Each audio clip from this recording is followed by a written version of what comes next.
The dissonance.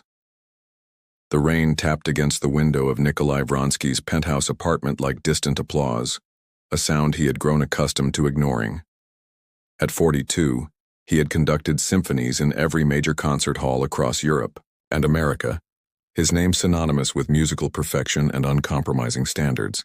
Tonight, he stared at the city lights of Boston with the same detached scrutiny he applied to an imperfect score. His phone buzzed, the fifth call from the symphony board that evening. They wanted his decision on the upcoming season's featured soloists. Nikolai let it ring. The truth was, none of the candidates had impressed him. Technical proficiency without soul had become the epidemic of modern classical music, and he refused to contribute to it.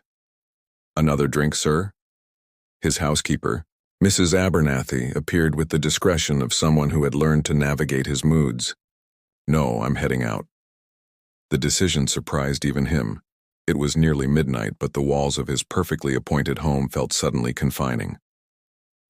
30 minutes later, Nikolai found himself walking through the quiet streets of downtown, his Italian leather shoes splashing through puddles he would normally avoid. The rain had stopped, leaving behind that peculiar silence that follows a storm. It was then that he heard it. A violin. Not the sanitized, perfect notes he was accustomed to in rehearsals, but something raw and untamed. Something alive. He followed, the sound to the entrance of the Park Street subway station. Sitting on a wooden stool protected from the earlier rain by the overhang was a young woman. Her eyes were closed as her bow danced across the strings of a violin that had seen better days. The case lay open at her feet, containing a few scattered bills and coins. She was playing Tchaikovsky, but not as Nikolai had ever heard it performed. There was pain in her interpretation, yes, but also hope, as if each note carried both the weight of struggle and the promise of dawn. Nikolai stood transfixed, his critical mind temporarily silenced. When she finished, her eyes opened, immediately, locking with his. No recognition flickered there. To her, he was just another late-night commuter. "That's not how Tchaikovsky is meant to be played," he said before he could stop himself. The woman raised an eyebrow, unintimidated. "Perhaps that's how he should have played it." Her response caught him off guard. "You don't know who I am, do you? Should I?" She carefully placed her violin in its worn case. "Look, if you're with station management, I have permission to be here. I'm Nikolai Vronsky." She paused, a flicker of recognition finally crossing her face. "The conductor?" "Yes." "Well, Mr. Vronsky, I'm Elise Navarro, and I play how the music feels, not how someone decided it should feel 200 years ago." She counted her earnings. Barely $30 for what must have been hours of playing. "Where did you train?" he asked, unable to hide his curiosity. "I didn't." She smiled slightly at his obvious disbelief. "Not formally, anyway. My grandmother taught me until I was 12, then I taught myself. Impossible. And yet here we are." Elise zipped up her case and stood. She was tall, with warm brown skin and eyes that held a defiance he found both irritating and fascinating. "You have technical flaws," Nikolai said. "But there's something in your interpretation that's—" He struggled to find the right word. "Alive," she offered. "Unrefined." Elise laughed, the sound echoing in the empty station. "Of course. Heaven forbid music make you feel something beyond academic appreciation." As she turned to leave, Nikolai found himself saying, "The symphony is holding auditions tomorrow for the second violin section. And you should come." Elise studied him for a long moment. "Why would I want to join a world where someone like you gets to decide what music should sound like?" Without waiting for an answer, she walked away, her violin case swinging lightly at her side. Nikolai stood alone in the empty station, feeling as though something fundamental had shifted in his perfectly ordered world. For the first time in years, he was curious about something he couldn't immediately categorize or control, and that terrified him. The first movement.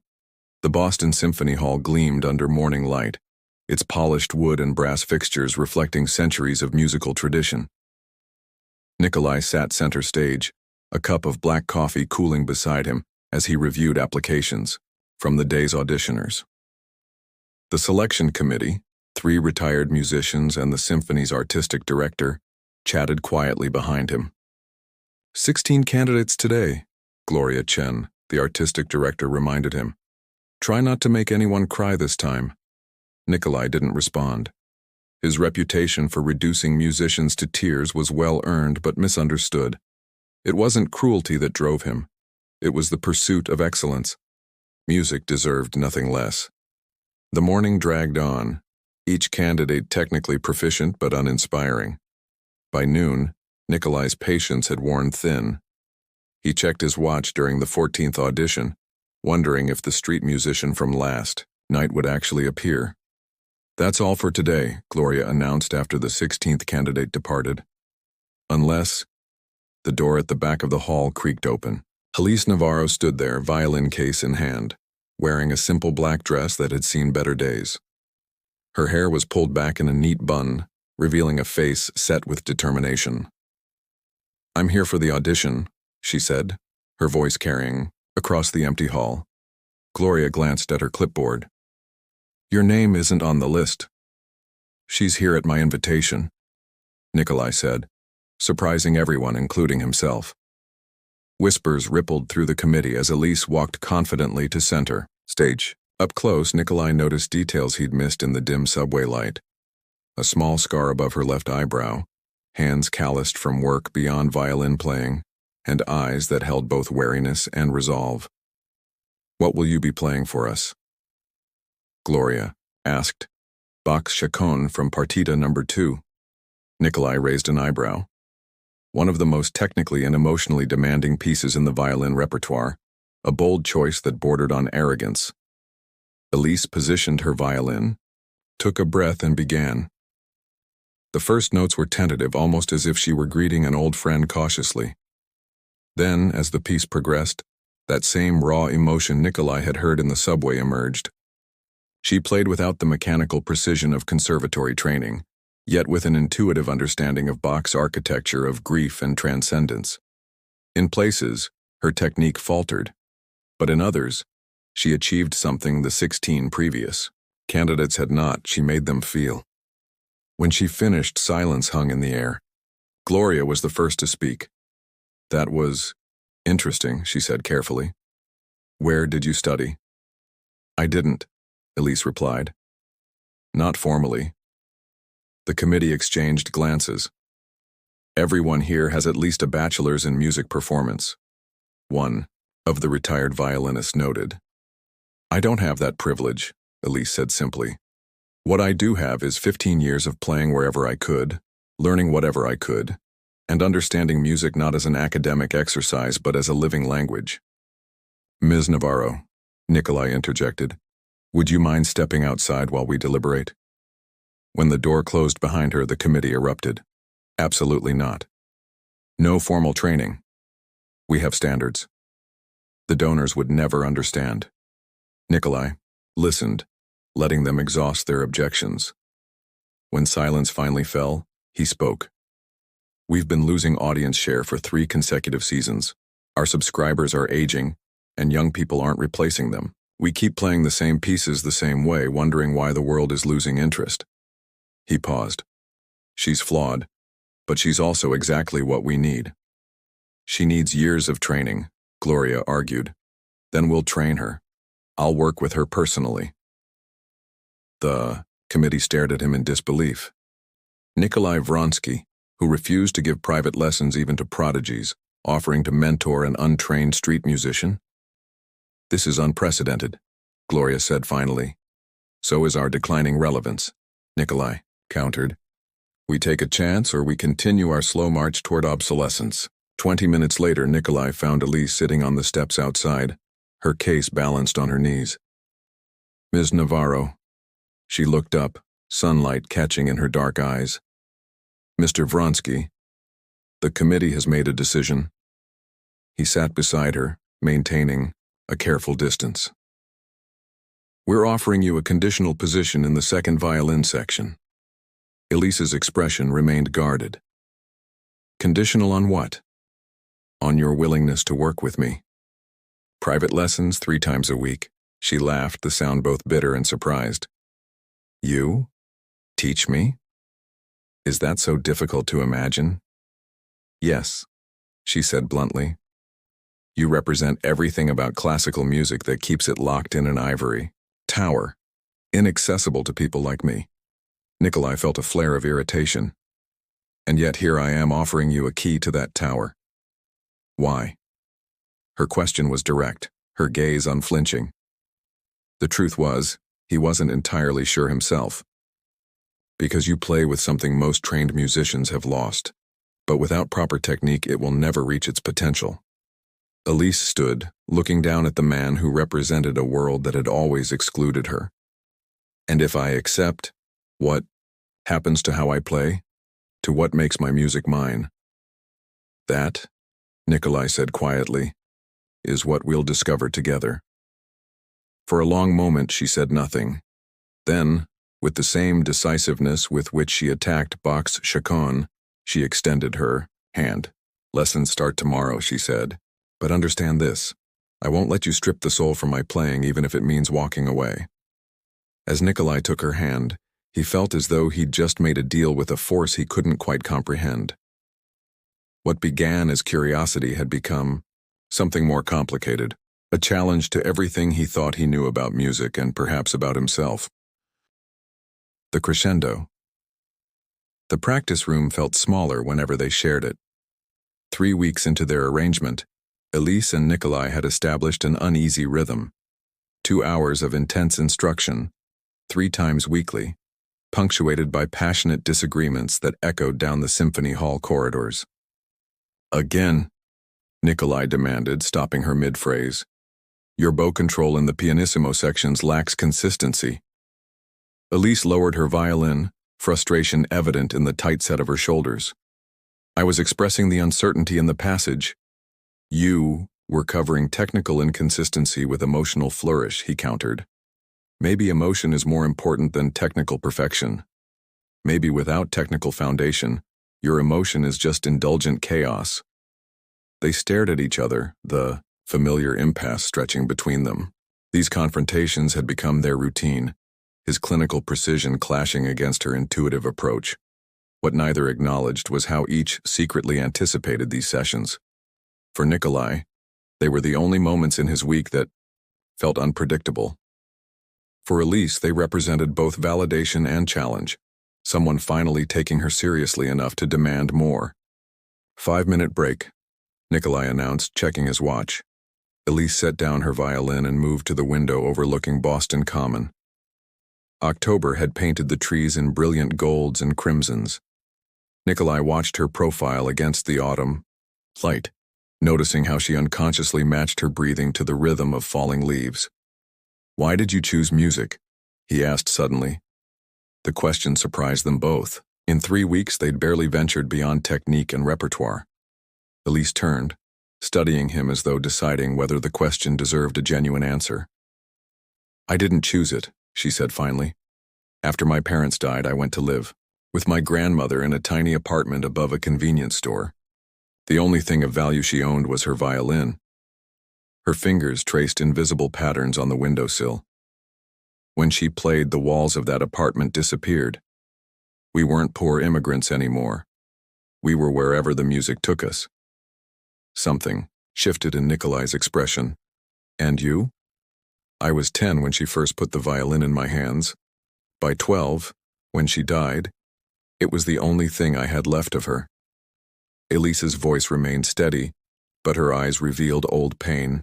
Foster care separated me from my brother Daniel. The violin was the only constant. Nikolai absorbed this, his customary analytical distance faltering. Your grandmother taught you well. She taught me to listen, not just with my ears. Elise tapped her chest. The rest I pieced together. Library books, YouTube tutorials, sneaking into master classes at the conservatory. She smiled slightly. Standing outside practice room windows like this one, learning whatever I could. The image of a young Elise, face pressed against glass, hungrily absorbing what others took for granted, stayed with Nikolai. Your turn, she said. Why music? Nikolai hesitated.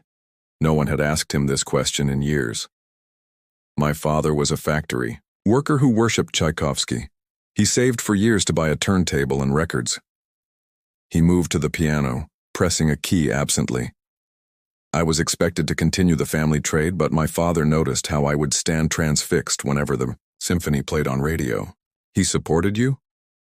He took a second job to pay for lessons. Nikolai's voice softened with rare vulnerability. He never lived to see me conduct. Elise approached, stopping beside the piano. You honor him through your music. Do I? Nikolai's question seemed directed at himself. Sometimes I wonder if I've become so focused on perfection that I've forgotten why he loved music in the first place. The unexpected confession hung between them, altering the atmosphere of their relationship. For the first time, they saw each other as people shaped by loss and passion, not just opposing musical philosophies. The moment broke when Nikolai's phone chimed. The symphony board meeting, he said, collecting his notes. We'll continue tomorrow. Practice the Bach with the he. Technical adjustments we discussed. And the emotion? Elise challenged. Nikolai paused at the door. Keep that too, he said quietly. Just make sure it serves the music, not obscures it. After he left, Elise returned to her violin, playing the passage they'd been working on.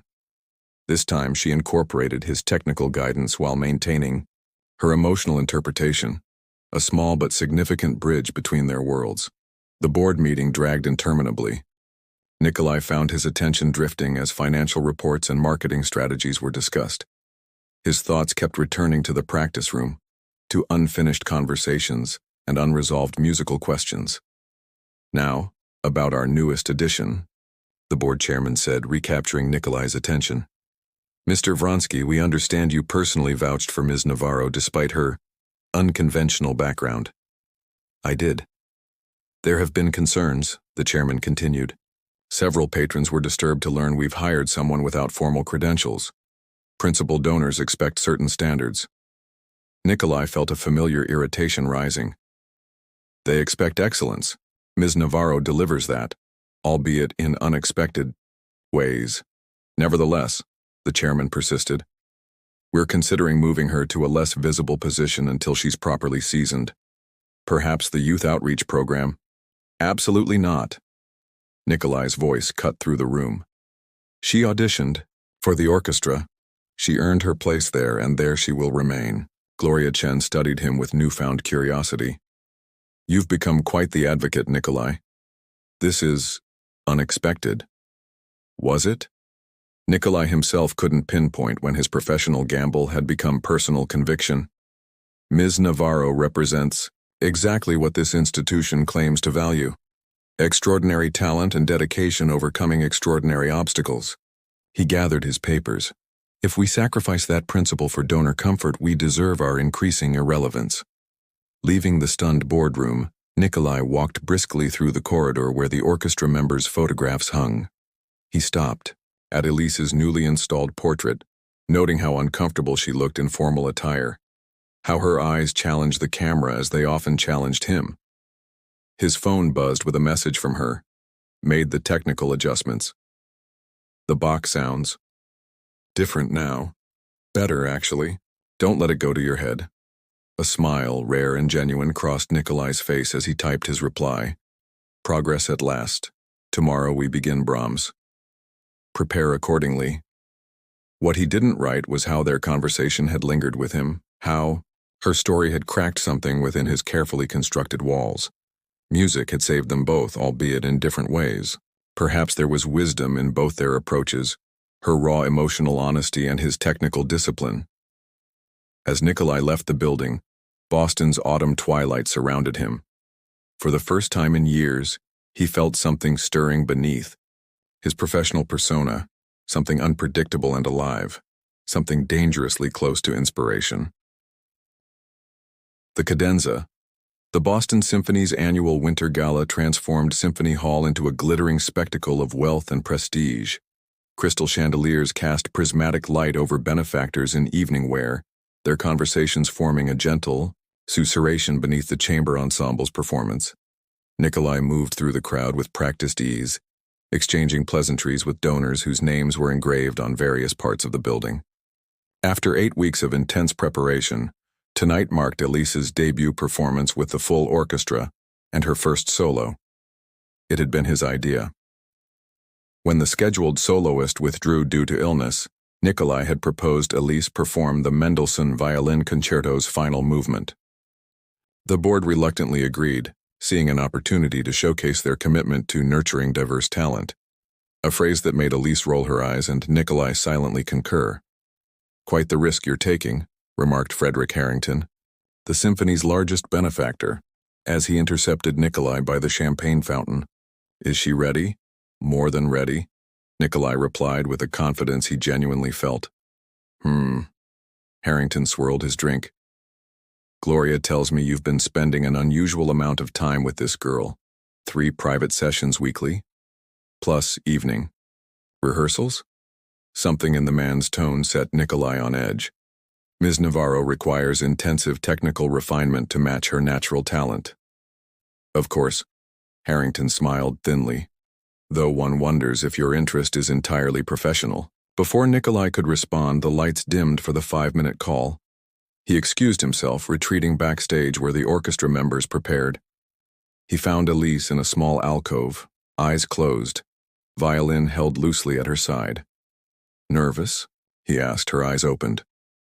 "Terrified," she admitted, a rare vulnerability in her voice. "But not about playing." "Then what?" Elise gestured toward the door leading to the reception hall. "That world out there, I don't belong in it." "Neither do I," Nikolai said simply. She looked surprised. "You're their darling conductor. I'm their performing monkey, the factory worker's son they can parade as evidence of their benevolence." Bitterness edged his voice. "We're not so different, Elise." The use of her first name, something he'd carefully avoided during their lessons, shifted the air between them. In the dim backstage light, they stood closer than necessary, recognition deepening in both their eyes. 2 minutes, everyone," the stage manager called. Nikolai stepped back. "Remember what we practiced. Trust your technique, but let your heart lead." "You've never said that before," Elise noted, a small smile playing at her lips. "Perhaps I'm learning too." With that, he turned toward the conductor's entrance, adjusting his cuffs with uncharacteristic nervousness. The performance unfolded like a dream. The orchestra, initially skeptical of Elise, had gradually warmed to her presence during rehearsals. Tonight, they responded to Nikolai's direction with unusual sensitivity, creating a foundation that supported rather than dominated. When Elise's solo began, Nikolai felt rather than saw the audience lean forward collectively.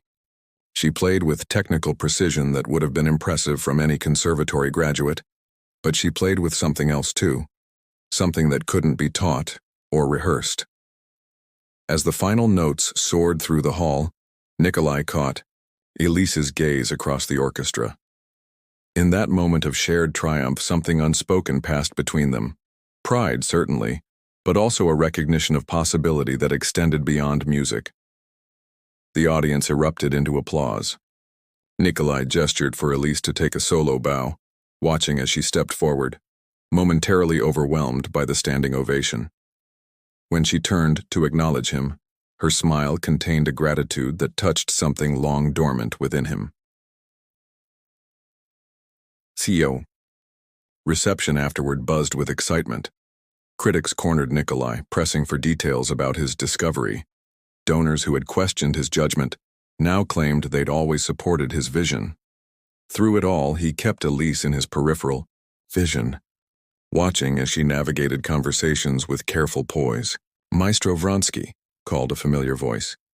Daniel Fisher, music critic for the Boston Globe, approached with notebook in hand. "Your protégé is remarkable. The rawness she brings to Mendelssohn, it's refreshing. Though I wonder if you're concerned about her consistency going forward?" "Ms. Navarro's trajectory speaks for itself," Nikolai replied coolly. "Indeed." Fisher's smile didn't reach his eyes. Though sources tell me the board is divided on her future, some suggest tonight might be both debut and finale. Nikolai stiffened. What exactly have you heard? Only that certain influential parties feel the symphony's reputation requires more traditional credentials. Fisher leaned closer, and that your advocacy might be compromised by personal interest. The implication hung in the air like a discordant note. Before Nikolai could respond, Gloria Chen appeared at his elbow. The board wants to see you, she murmured. Now. In the chairman's office, Nikolai found several board members, including Harrington. Their expressions conveyed the gravity of the situation. Congratulations on tonight's performance, the chairman began. Quite moving. Thank you, Nikolai replied cautiously. However, Harrington interjected, we have concerns about Ms. Navarro's position moving forward. She just received a standing ovation, Nikolai pointed out. This isn't about her performance, Gloria said gently. It's about perception. Frederick has brought to our attention certain appearances that could damage the symphony's reputation. What appearances? Harrington placed a manila folder on the desk. Inside were photographs. Nikolai and Elise leaving rehearsal together, standing close during a break, sharing what appeared to be an intimate conversation by the window of the practice room. These suggest impropriety, Harrington said, a relationship that extends beyond the professional. Nikolai felt cold anger rising. These show a conductor working with a musician, nothing more. Perhaps, the chairman sighed, but in today's climate, perception matters. The board feels it would be best if Ms. Navarro transitioned to the education department, away from the main orchestra. And perhaps you should reconsider your personal involvement in her training. The ultimatum was clear. Distance himself from Elise or watch her career at the symphony end before it truly began. Nikolai thought of their countless hours together, how her perspective had transformed not just her playing but his own understanding of music. He thought of her journey, orphaned, separated from her brother, fighting for every opportunity while he had been handed his own silver platters. I need time to consider, he said finally. Of course, the chairman nodded. Until then, perhaps maintain some professional distance. Returning to the reception, Nikolai searched for Elise, finding her in animated conversation with a group of younger musicians. Seeing him, she excused herself and approached, her face flushed with triumph. They loved it, she said. They actually loved it. Looking at her, radiant with vindication and joy, Nikolai made his decision. The symphony had been his life for 15 years. His reputation, his security, his identity were all bound to it. Yet in this moment, none of that seemed to matter against the injustice being orchestrated. We need to talk, he said quietly. Not here. Later, in the empty practice room where they'd spent so many hours, Nikolai told her everything. The boards, concerns, the ultimatum, the photographs suggesting impropriety. They can't do this, Elise said, pacing angrily. Not after tonight. They can. It's their symphony. So what now? Her voice wavered between fury and resignation. I go teach children while you continue conducting. We pretend we never... She stopped, leaving the sentence unfinished. Never what? Nikolai asked softly. The question hung between them, acknowledging what they'd both felt developing over the past months, a connection that transcended mentor and student, conductor and musician. It doesn't matter, Elise said, turning away. I won't be the reason you lose everything you've worked for. And if I've found something more important? The word surprised him as much as her. She faced him, vulnerability and determination mingling in her expression. What are you saying? I'm saying I have a choice to make, Nikolai replied. And so do you. As they stood in the quiet practice room where their journey together had begun, both recognized that whatever happened next would require courage neither had needed in music. The courage to risk certainty for possibility, security for truth. The andino cadenza was reaching its climax, the moment of suspended time before resolution. What that resolution would be remained uncertain, hanging in the balance between what was safe and what was real. The harmony snow fell silently outside the floor-to-ceiling windows of the conservatory auditorium, each flake catching the golden light from within. Nikolai stood at the back of the room, anonymous among parents and faculty members gathered for the winter showcase. 6 months had passed since that fateful night at Symphony Hall. 6 months of profound change. On stage, a nervous 12-year-old adjusted her violin, glancing toward the piano where Elise sat ready to accompany. Elise nodded encouragingly, her hands poised above the keys. The girl began to play, hesitantly at first, then with growing confidence as Elise's gentle piano support created a safety net beneath her melody. Watching them, Nikolai felt a swell of pride that had nothing to do with his own accomplishments. After everything, this was where they had landed.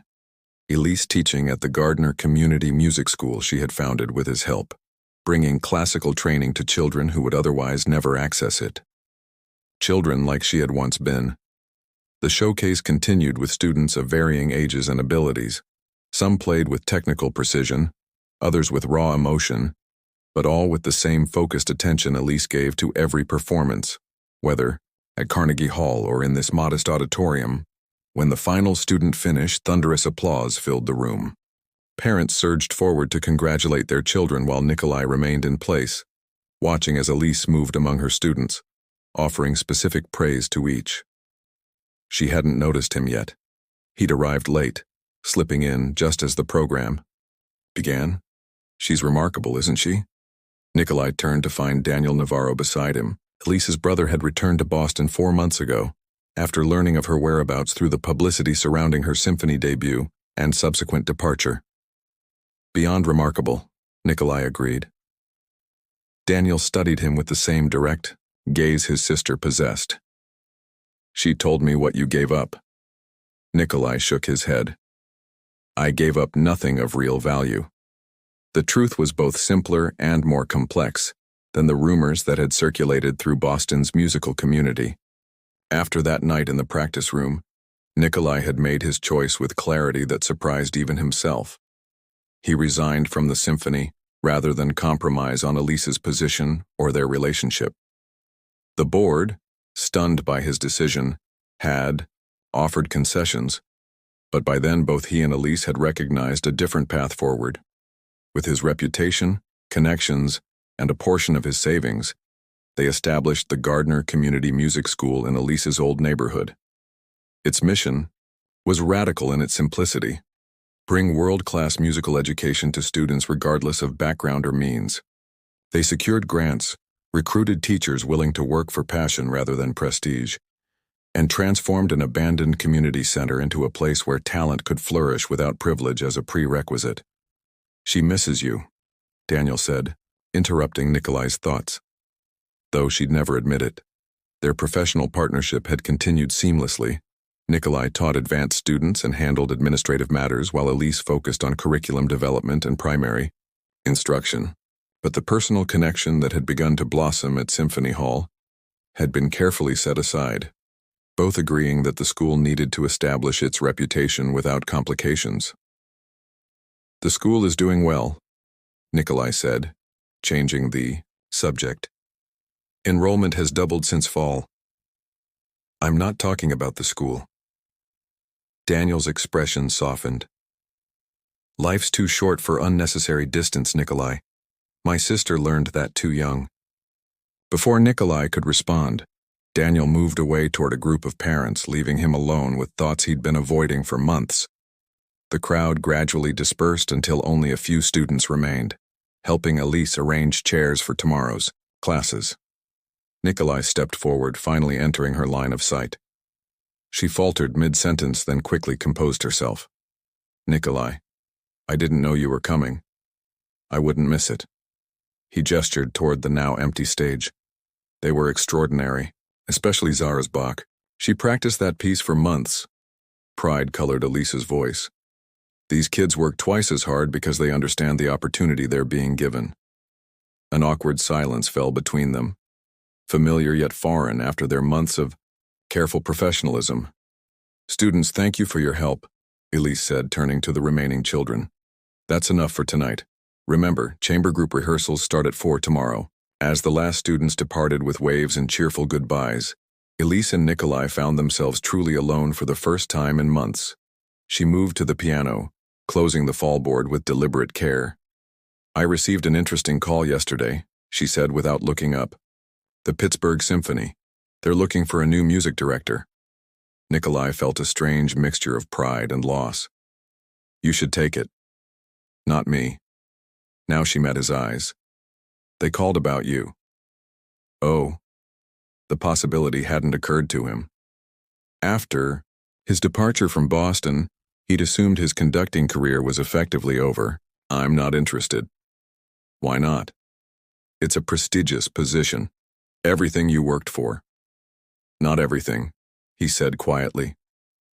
Elise leaned against the piano, studying him with the same intensity she brought to difficult passages of music. "What happened?" "To us, Nikolai. We built something amazing here, but somewhere along the way, we became afraid," he finished for her, "of complications, of failure, of feeling too much." Snow continued to fall outside, creating a cocoon of silence around them. In the distance, a student's violin sang faintly from a practice room, the sound floating through the building like a question awaiting answer. "I've been composing again," Nikolai said suddenly. "For the first time since conservatory." Surprise flickered across Elise's face. "You never told me you composed." "I stopped when my career began. Critics, audiences, donors. They all wanted the Nikolai Vronsky who interpreted the masters, not one who created new work." He smiled ruefully. "It seemed safer to live within established boundaries." "What changed?" "You did. The admission came easily now. You showed me what music could be when it wasn't constrained by fear of imperfection." Elise moved closer, her expression softening. "Will you play something for me?" Nikolai hesitated, then nodded. He sat at the piano, hands hovering momentarily, before finding the keys. The piece began quietly, contemplative, almost questioning. As it developed, themes of classical structure intertwined with more contemporary expressions, neither dominating but rather complementing each other in unexpected harmony. When the final notes faded, Elise was sitting beside him on the bench, her eyes bright with unshed tears. "It's called dissonance to harmony," he said softly. "It's about us." "Us," she repeated, the word holding both question and possibility. "The school is established now," Nikolai said. "Its reputation stands on its own merit. The students' performances tonight prove that." "What are you saying?" "I'm saying we no longer need to choose between what we've built and what we might become, together." He turned to face her fully. "I'm saying I love you, Elise. I have since you challenged every certainty I thought I possessed, and I'm tired of pretending otherwise." For a moment she didn't respond, and Nikolai felt a flash of doubt. Then she reached for his hand, interlacing their fingers with decisive grace. "Do you remember what you told me before my debut? Trust your technique, but let your heart lead." Her smile held all the warmth he'd missed these months apart. "I think it's time we both followed that advice." Outside, the snow continued its gentle descent, transforming the city into something new and unmarked. Inside, Elise leaned forward, bridging the final distance between them with a kiss that felt like the resolution to a symphony long in the making. Not an ending, but a beginning. 18 months later, the Gardner Community Music School hosted its first international competition. Musicians from traditional conservatories performed alongside students from community programs worldwide, judged not just on technical merit, but on emotional resonance and innovative interpretation. In the ETUY director's box, Elise and Nikolai sat side by side, wedding bands catching the light as they applauded each performer. The Pittsburgh Symphony had indeed wanted Nikolai, but on his terms, allowing him to split his time between conducting and developing the school with Elise. Together they were gradually changing perceptions of what classical music could be, and who could claim it as their own. As the final competitor took the stage, a young violinist from Elise's first class at Gardner, Nikolai reached for his wife's hand. Did you ever imagine this when you were playing in that subway station? He whispered. Elise smiled, the same defiant hope in her eyes that had first captured his attention that rainy night so long ago. Not this exactly, she admitted, but I always knew music would take me somewhere extraordinary. As the violin's first notes soared through the hall, they shared a glance of perfect understanding. Their journey, from dissonance through movement, crescendo, and cadenza, to this moment of harmony, had never been about perfection. It had been about finding the courage to play through uncertainty, to risk vulnerability for authenticity, to let love transform fear into possibility. In the end, like the most enduring compositions, their story wasn't just about music. It was about how music revealed the truth of who they were and who they could become, together. The young violinist on stage played with technical excellence and emotional conviction, the perfect balance Nikolai and Elise had discovered not just in music, but in life. As the piece reached its conclusion, they leaned against each other, two distinct melodies finding their way, note by note, into a single breathtaking harmony.